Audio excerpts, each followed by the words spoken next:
भारत के पुरानी वाली इंडियन पिनल कोड में एक प्रोविजन था वेजिंग वॉर, और नई वाली भारतीय न्याय संहिता में वो प्रोविजन है वेजिंग वॉर, जिसमें आजीवन कारावास फांसी का प्रावधान है। भारत में सबसे कम यूज होने वाला जो सेक्शन है वो है वेजिंग वॉर। कभी लगता ही नहीं, बस पढ़ा हुआ है, पहले भी पढ़ा था, आज भी पढ़ा हुआ, कभी लगता ही नहीं। धर्मांतरण एक इनडायरेक्ट वॉर है, अप्रत्यक्ष युद्ध है। भारत की डेमोग्राफी को बदलने के लिए एक वॉर चलाया जा रहा है, वो है धर्मांतरण। इसलिए मैंने सुप्रीम कोर्ट से कहा कि आप धर्मांतरण को वेजिंग वॉर डिक्लेयर करिए, जिससे पूरे देश की पुलिस वेजिंग वॉर का सेक्शन लगाना शुरू कर दे। धर्मांतरण से बड़ा देशद्रोह कुछ है ही नहीं। भारत के लोगों को जो भारतीय संस्कृति को मानते हैं, भारत की परंपरा को मानते हैं, सर्वधर्म समभाव को मानते हैं, नारी तू नारायणी को मानते हैं, equality, justice, liberty, fraternity, unity, national integration को मानते हैं, उनको धोखा देके, लालच देके, साम दाम दंड भेद द्वारा हॉस्पिटल में लालच देके, इलाज का लालच देके, कोई और तरीके से फ्री का स्कूलिंग का लालच देके उनको फॉरेन रिलीजन में कन्वर्ट कर देना, ऐसे रिलीजन में कन्वर्ट कर देना जो संविधान को, जिसका बेसिक टेनेट हमारे संविधान के खिलाफ है। इससे बड़ा कोई देशद्रोह है क्या? जोर से बोलिए जरा। लेकिन हमने वेजिंग वॉर इसको डिक्लेयर ही नहीं किया।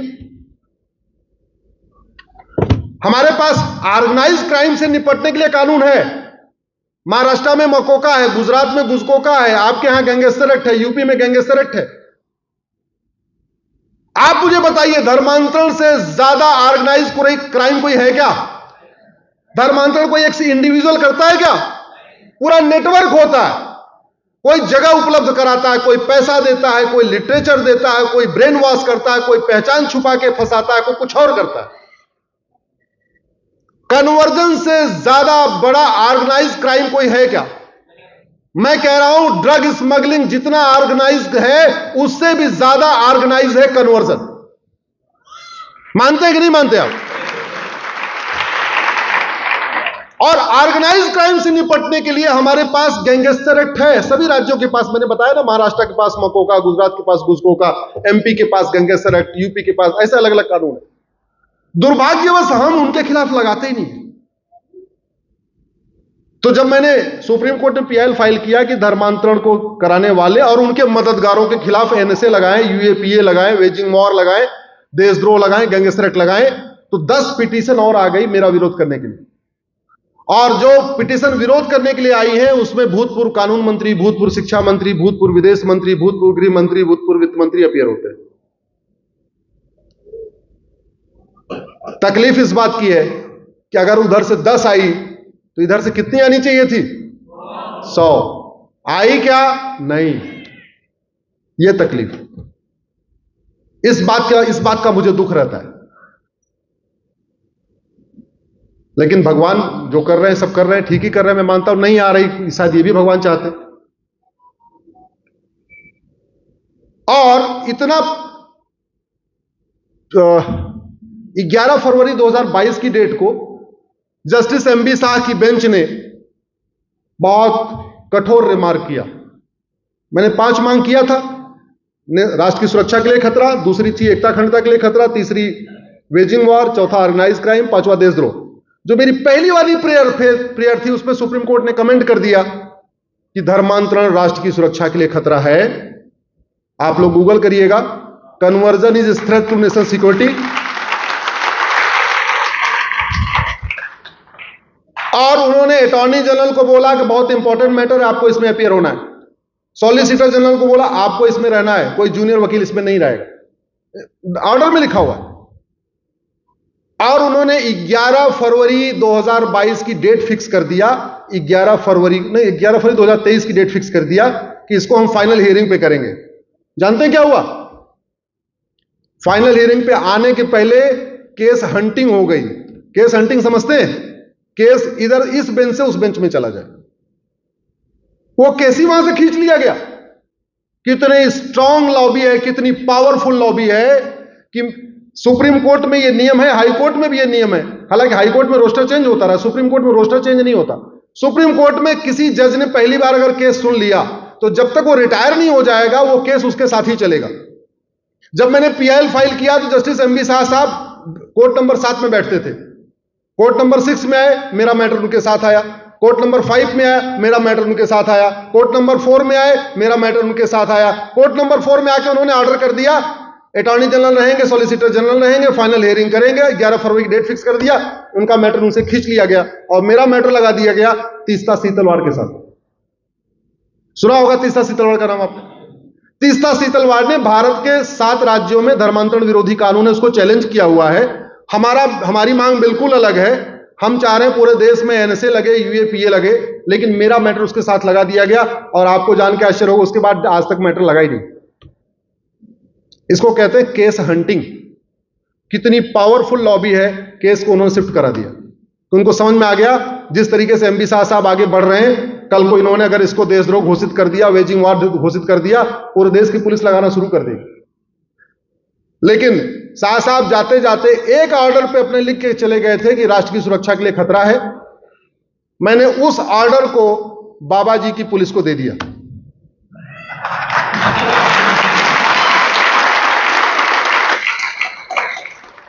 और उस ऑर्डर के सहारे यूपी में जब जब धर्मांतरण होता है, बाबा की पुलिस लगा देती है एनएसए। एनएसए में 1 साल जमानत ही नहीं होती है, लो कर लो।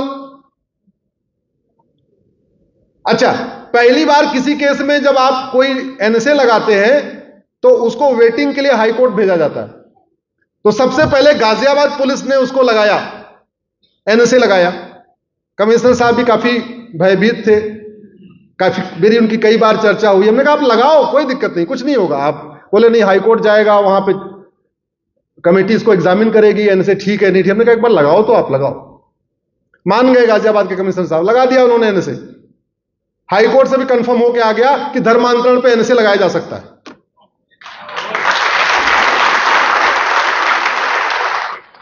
तो अब आपके अगर क्षेत्र में धर्मांतरण हो रहा है तो आपने यहां एसएसपी या जो कहते हैं डीसीपी जो भी है उनको पकड़िए, उनको बोले लगाओ भाई, लगाओ एनएसए। यूपी में एनएसए लग रहा है तो एमपी में क्यों नहीं लगना चाहिए? एमपी पीछे क्यों रहना चाहिए? जिस दिन भारत में धर्मांतरण कराने वाले मिशनरियों, जिहादियों और उनके मददगारों पे एनएसए, यूएपीए, वेजिंग वॉर, देशद्रोह और गैंगस्टर एक्ट लगना शुरू हो जाएगा, मैं गारंटी के साथ कहता हूं धर्मांतरण करने की किसी की जरूरत नहीं पड़ेगी। कितना भी उसको पैसा आएगा वो धर्मांतरण नहीं कराएगा।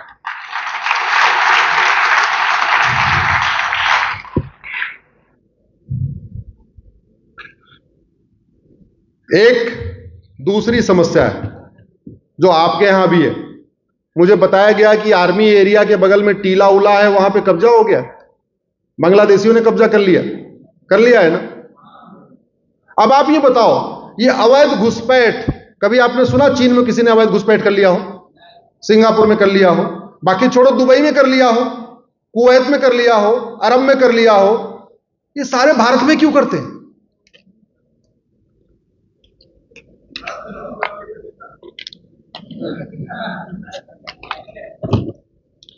याद रखिए, बीमारी डॉक्टर ठीक नहीं करता, बीमारी दवाई ठीक करती है।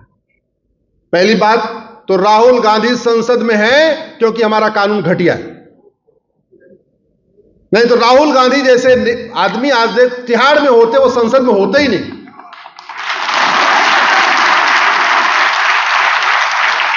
ये 1951 का रिप्रेजेंटेशन ऑफ पीपल एक्ट इतना घटिया है, एक पंजाब का खालिस्तानी संसद में पहुंच गया, एक कश्मीर का अलगाववादी संसद में पहुंच गया, जाति का जहर घोलने वाले संसद में जा रहे हैं, भाषा का जहर घोलने वाले संसद में जा रहे हैं, क्षेत्र का जहर घोलने वाले जा रहे हैं, सनातन धर्म को बांटने वाले संसद में जा रहे हैं। क्यों? क्योंकि कानून घटिया है। हमारा रिप्रेजेंटेशन ऑफ पीपल एक्ट 1951 का जो अंग्रेजों का कॉपी पेस्ट था वही चल रहा है, उसको बदला नहीं किया, इसलिए जा रहे हैं। ना हमने मिनिमम क्वालिफिकेशन तय किया, ना मैक्सिमम एज लिमिट सेट किया, कुछ किया ही नहीं हमने। ना इसमें हमने ये तय किया कि भाई एक व्यक्ति जिसके खिलाफ चार्जेस फ्रेम हो जाए वो होमगार्ड भी नहीं बन सकता, सिपाही नहीं बन सकता, चपरासी नहीं बन सकता, लेकिन वो सांसद विधायक बन सकता है। एक अनपढ़ आदमी टीचर नहीं बन सकता, लेकिन शिक्षा मंत्री बन सकता है। एक अनपढ़ आदमी कंपाउंडर नहीं बन सकता, लेकिन वो स्वास्थ्य मंत्री बन सकता है। आजादी की 75वीं वर्षगांठ मना रहे हम। चुनना कितना है? 5000 आदमी। अरे पूरे भारत में 800 सांसद, 4200 विधायक, टोटल 5000 तो चुनने। क्या हम 5000 पढ़े लिखे लोग चुन नहीं पा रहे हैं क्या? और हमने समाज के ऊपर छोड़ दिया समाज चुनने। अरे भाई कानून बनाओ ना, जो पढ़ लिख के आएगा उसको हम चुनेंगे। टीचर के लिए टीचर एलिजिबिलिटी टेस्ट हो सकता है, डॉक्टर बनने के लिए नीट हो सकता है, इंजीनियर बनने के लिए जेई हो सकता है। एक ऑल इंडिया लेजिस्लेचर टेस्ट शुरू कर दो, जो इसको क्वालिफाई कर पाएगा वो चुनाव लड़ेगा, जो नहीं क्वालिफाई कर पाए नहीं चुनाव लड़ेगा।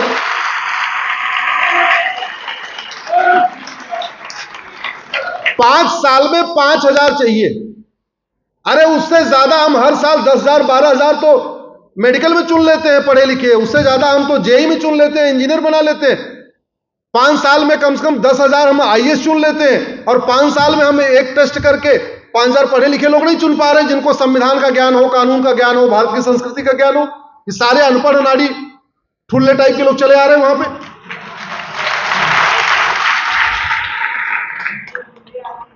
मैं आपको बार बार एक चीज बता दूं, हो सकता है कुछ लोग हमसे असहमत हो। कुछ लोगों का यह मानना है कि समाज बदलेगा तो व्यवस्था बदलेगी। यह सच भी है, मैं इसको गलत नहीं कह रहा हूं। समाज बदलने से व्यवस्था बदलती है, लेकिन उसकी स्पीड बहुत कम होती है। कानून बदलने से व्यवस्था बदलेगी, व्यवस्था बदलने से समाज बदलेगी, इसकी स्पीड बहुत फास्ट होती है। आप समाज को कहते रहो पढ़े लिखे लोगों को चुनो, पढ़े लिखे लोगों को चुनो। कोई 5 किलो चावल का वादा करेगा, कोई 8 किलो चावल का वादा कर देगा, कोई 10 किलो चावल का वादा कर देगा, कोई 1000 रुपए की स्कीम लाएगा, कोई 8,000 10,000 की ठकाठक स्कीम लाएगा। हो गए भाई। आम जनता को क्या पता कि भारत के ऊपर 225 लाख करोड़ का कर्जा। मेरी सब पीआईएल चल रही सुप्रीम कोर्ट में फ्रीबीज को रोकने के लिए। इस देश में फ्रीबीज चल क्यों रही है? क्योंकि हमने मैनिफेस्टो का कोई फॉर्मेट ही नहीं बनाया। तो मैंने पीआईएल फाइल किया कि एक यूनिफॉर्म मैनिफेस्टो तो बनाओ। मेरा यूनिफॉर्मिटी के ऊपर करीब 40 पीआईएल है। Uniform police code, uniform tax code, uniform business code, uniform election code, uniform citizenship code, ऐसे करके करीब 40 पीआईएल है। भाई अगर एक यूनिफॉर्म मैनिफेस्टो बना दिया जाए, सारे पॉलिटिकल पार्टियों के लिए उसी मैनिफेस्टो को भरना अनिवार्य कर दिया जाए, और उस मैनिफेस्टो में लिखा जाए कि जब चुनाव इलेक्शन हो रहा है स्टेट का, तो सबसे ऊपर आपको लिखना है कि आपके राज्य पे कर्जा कितना है। उसी में नीचे लिखना है कि आप वादा क्या क्या कर रहे हो, जो ये वादा कर रहे हो ये कितने लोगों को आप लाभ पहुंचाओगे। और जब लाभ पहुंचाओगे, मान लो आप स्कूटी का वादा कर रहे हो या जो भी वादा कर रहे हो, तो उसका बजट कितना आएगा। उसका बजट आएगा तो जो पुराना वाला 3 लाख करोड़ का कर्ज पहले ही चल रहा है, ये वाला कर्ज बढ़ेगा, उस कर्ज की भरपाई कैसे करोगे। एक यूनिफॉर्म मैनिफेस्टो कोड बना दो, मैं कह रहा हूं फ्रीबीज बंद हो जाएगी, बंद हो जाएगी फ्रीबीज।